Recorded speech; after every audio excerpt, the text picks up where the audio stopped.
In this video, we're going to work on musicality for social dancing. We're going to go through a few simple ideas using clear demonstrations so you could start making gains on your own, even if you aren't yet very experienced. If you've taken a musicality class before, please know that our goal here is to help you better reflect the sounds of the moment without having to think about A, B, A, or how many A counts are in a phrase and stuff of this nature, which is a pretty common starting point for lots of musicality classes. Because here's the thing, understanding song structure or stuff of that nature is super useful for building routines or knowing when to enter or exit a competition spotlight or when to start the shim sham. But social dancing is much more about being in the moment. So we're going to share with you some ideas that will kick your musicality up a notch without straining your brain or having to plan ahead. Because here's the honest truth, my social dancing musicality improved a ton when I stopped focusing on song structure and started reflecting the sounds in the moment laced with tons of character that matched my emotional vibe in the situation. So if that sounds interesting, I think you're going to enjoy this video, at least as an introduction to musicality, since we're not trying to master the whole topic here, just make some noticeable gains. Now I'm going to pull up a complete lesson from our online dance school from a module called Better Improvisation, where we focus on making improvisation more creative and engaging. And musicality is a very important part of that process. So let's get started. In this lesson, we're going to be working on a simple approach to musicality. Musicality basically refers to your ability to reflect the music with your dancing. You can also become part of the music, but essentially what we have is our dancing is movement for the eyes, like music creates sounds for the ears. And we want to create a lot of harmony. And just sort of acknowledging the things we hear in the music while we're dancing will turn it from something that looks like aerobic exercises into something that's way more fun and artistic and creative for improvisation. Now this is a lifelong journey, and we could do a whole entire course on musicality alone, but we're going to get you started with a few simple ideas, things to listen for in the music, and demonstrate ways that we can go about hitting them, and then it'll be all about, practicing from that point forward. Let's get into our first demonstration. Let's start off by reflecting the swing and rhythm of the music. This is one of the most simple and easy ways you can kick up the musicality or how well you're reflecting the music by just putting a little bit more emphasis on the slow, fast sensation of 1-2, or more emphasis on the groove, we often would call it. So instead of rock stepping like this, 1-2, we would do 1-2, 1-2, putting emphasis on that even beat. All right, we're going to do a little demonstration of the tuck turn flow with just like a flat, non-emphasized approach, and then we'll kick in the groove to see what that looks like. Emphasizing the groove. To get started, round one, just hitting the timing of the counts, not emphasizing the even beats. Then we turn on the emphasis of the even beats and that slow, fast feel from the swing and rhythm in the music, and it kicks up our musicality.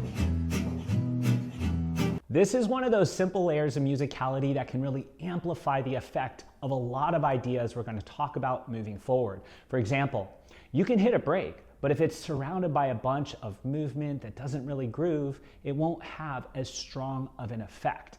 I get into the topic of the alternating beat or swinging rhythm in a lot of detail in another video called Better Rhythm, which I'll link to in the description in case you want to learn more. Let's continue. The next part of the music that we are going to reflect is the volume or the intensity. So when music sounds a little bit more full and loud, we can increase the size of our dancing. 1, 2, 3, 4. And when it gets a little bit quieter, we can make things smaller and softer. We're going to demonstrate what it's like to have 8 beats of a louder sound, and then we're going to quiet the music for 8 beats, and we're going to continue through our tuck, turn, pass flow and just adjust our dancing to reflect that intensity change in the music. Reflecting the volume changes in music.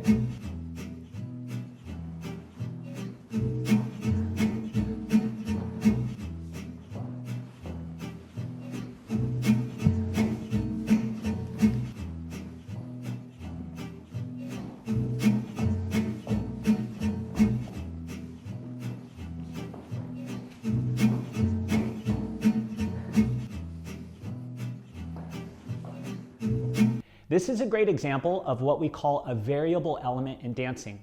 Meaning we never say there's a right or wrong or better or worse size and intensity to dance at. We purposely think of this as a variable element so that we can use it for expression and musicality. There are many other variables we could talk about, but for now, I want you to ask yourself this question.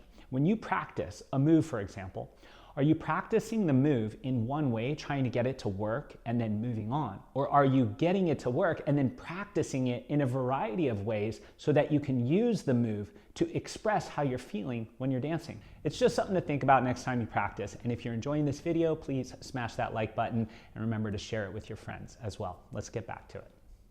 The next part of the music that we can reflect are the freezes in the rhythm section, also called breaks. So when a song is playing, sometimes this might happen once, maybe twice, often doesn't even happen. But when it does, it sounds like and things sort of freeze for a second. And that freeze or the pause could last for a longer period of time or shorter period of time. What we've done is created just a really short jam track that's gonna go like this. 1, 2, 3, 4, 5, 6, 7, 8, freeze, 2, 3, go, 5, 6, 7, 8.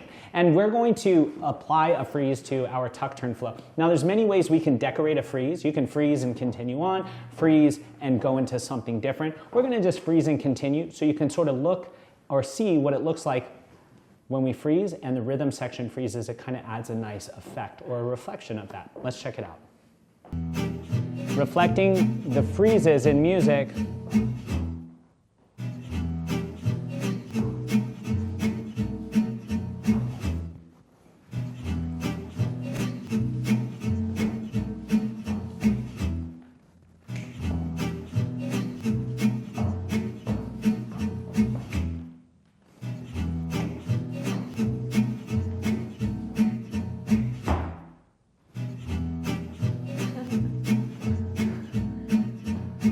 I wanted to add in that the rhythm section can break just as we demonstrated on the odd beats. It can also break on the even beats, and it very often breaks on the before both of those beats as well to create a more surprising effect.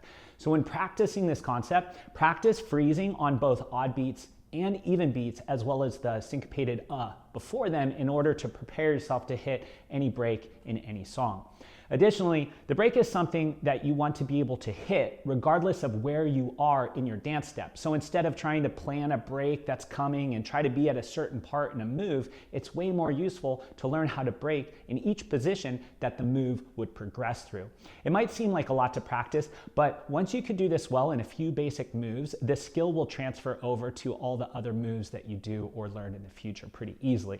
All right, let's keep going. The next part of the music we can reflect is the melody. Now the melody is this ever-changing, accentuated, cool sound, the part of the music that lays over the rhythm, usually that people would want to sing along to or hum along to, that gives the song its unique sound. Now, in comparison to changing like the volume or intensity of our dancing by making everything we know bigger, smaller, or the groove by just emphasizing everything we do a little bit more on the 2, or freezing, which is just stopping and then continuing, when we accentuate or emphasize or reflect the melody, it's going to make a small little change or an alteration to one part of our dancing, and then the melody goes on and our dancing goes on. So we're going to do a demonstration here where we just sort of move our body and our hands and throw a few things into the tuck turn flow in a way that makes sense to the way we uniquely are hearing the melody of the song. I'm going to do a demonstration, Sarah's going to do her own demonstration, and while one of us is doing a melodic reflection or musical demonstration, the other person will just stick to the basic footwork. So you can kind of see the difference between what it's like to reflect or respect the melody a little bit in your dancing and just go with the basic footwork. So this is a little bit more advanced. Whether or not you will be able to do this very accurately and continuously is sort of the journey, right? To do it spontaneously here and there is where we want to start. So let's check out this demonstration to see what it looks like. Reflecting the melody. Sarah goes first.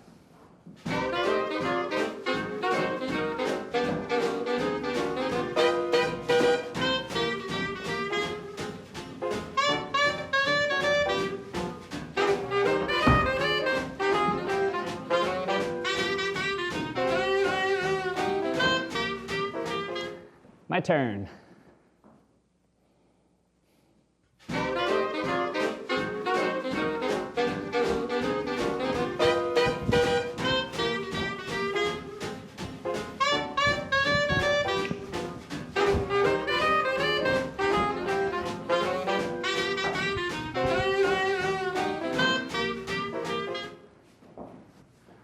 The song we used in that demo is called A Case of the Blues by Glenn Kreitzer and his orchestra. If you're not listening to Glenn's music already, we highly recommend checking his stuff out. I'll put a link in the description below. I also want to mention that hitting the melody accurately will require the most amount of skill. It's the ultimate level of musicality, especially when done in a way that doesn't break the shape of the dance. But building this skill does take time, and something we can actually help you quickly accomplish in our online school. But more importantly for right now, hitting it accurately is not the goal. Just respect the melody a little bit. All it takes is letting the melody's unique sounds have an effect on what you move, even if that effect is very minor. Like at the end of my demo, and for the last 4 beats, I think, I just shaked and shimmied. It's a really simple decoration that anyone could quickly apply to their movement, especially if you are practicing adding shakes and shimmies as a variable element. Let's get back to it. The last thing we're going to be working on is reflecting how we feel. Music makes us feel a specific way, and this is, I think, one of the most under-discussed part of musicality, because so much is about what you hear, oh, the AABA structure, and starting on the 1, and freezing on the break, and doing all these things.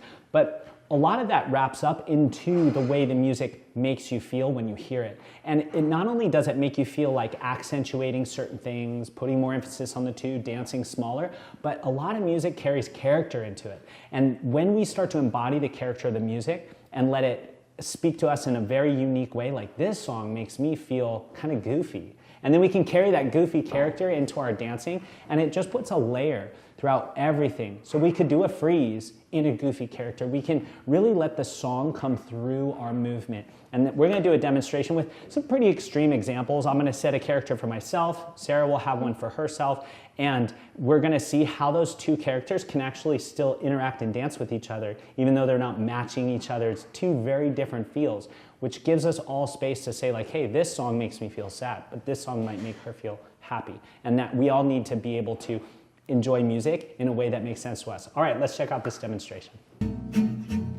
Reflecting how you feel. We're going to start with goofy for myself, and Sarah will do some sexy. Here we go.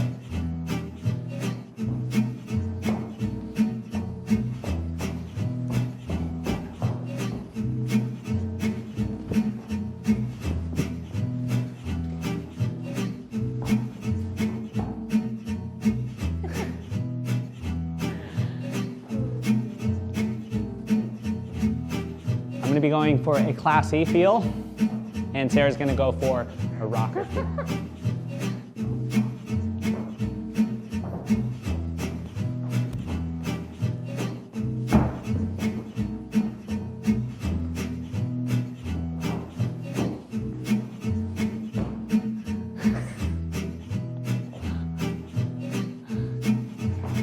I'm going to be going for injured right leg. Sarah's going to be going for, I want to twist, twist, twist, twist, twist.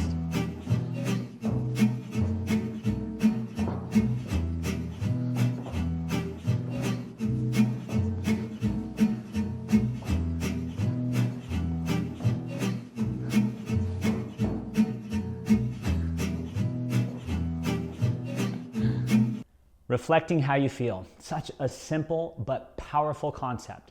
However, it can be very hard for some of us. I mean, as a grown man, I'm still struggling tremendously to express how I feel in my life and my relationships.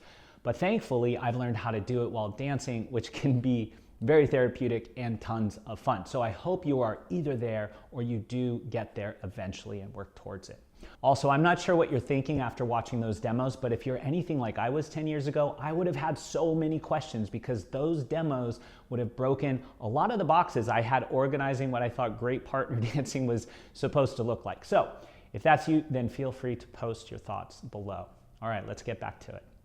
Thank you so much for watching all those demonstrations on the different parts of musicality we can focus on. Now it's time for you to practice. We recommend one little aspect at a time. For instance, let's work on our groove. Let's work on finding songs with a break and freezing. And some things you can also do is you can practice these concepts even though the song isn't doing it. It would be not as effective, but for example, you can pretend that the music is getting quieter and louder by just verbalizing it. Like, let's say a song is going, we'd be like, let's practice quiet. And then let's say it gets louder. So you can create a verbal agreement at any moment if it makes it easier to train. Ideally, you'd have those moments in songs. And songs are filled with so much color, and let's say the intensity change might just be a small part of a song. And you might get that every once in a while. The groove is always there, usually, or hopefully it's always there, or else we might not be choosing the right dance music. And then other things like freezes and breaks. You can freeze even when the rhythm section doesn't freeze, just to practice what it's like technically to freeze and move on. And then melody. This one, the easiest way to practice it is to take a piece of a song and loop it over and over and over, so you keep hearing like the same part of the song many, many times in a row, so you can just start training different ideas. This one, it's all about practice. We're just watering the seeds and doing our best to nurture it one step at a time without feeling like we have to be perfect at it. A little bit more acknowledgement of the music is going to be all that's necessary, one day at a time. Thanks for watching. I know a lot of these ideas are practically common sense, but sometimes the simple things are most effective when done well, which makes me want to emphasize something, especially if you are a more experienced dancer, and that is that musicality is something that all of us have a tendency to feel is happening at a pretty decent level. But for those watching, they might not see it as clearly as we're feeling it. Now, this affects even the most advanced dancers, and I don't know of a cure yet, but for social dancing, it doesn't really matter. However, if you want to be more successful in things like competitions or performances, it's going to take a lot of deliberate practice, filming yourself, and watching the videos to see if you're actually hitting things like you thought you were or you felt you were. So if you're serious about looking more musical, I want you to ask yourself which of the following might be holding you back from leveling up. Are you struggling to hear all the unique sounds in the songs that are being played? Or are you struggling to clearly express with movement what you can clearly hear? If you're struggling with expression, then I highly recommend reducing the number of songs you are practicing to. This might sound crazy, and if you're thinking, wait, shouldn't I be listening to more music if I want to improve my musicality? Well, yeah, eventually, but not when you're trying to build the movement skills to express what you're hearing. It wasn't until about 5 years ago that I realized how powerful this concept was on accident, when I was too lazy to update my private lesson teaching playlist. And as I spent months and even years dancing to the same songs, not only did my ability to express what I was hearing skyrocket with all the repetition, but the same thing happened for my students, and we weren't even really focusing or trying to improve musicality. So if your priority is to practice dancing more musically, I recommend that you just practice to a limited number of songs. Even get as strict as like 2 or 3 of your favorites and stick to those until you reach the level of expression that you want to set as your personal standard. This will ensure you never have the excuse that you don't know the song, and it will help you start to focus on the real issues holding you back. Once you've built the skill to express what you can hear, it's time to start listening to a ton of music with intention to memorize the songs and the melodies.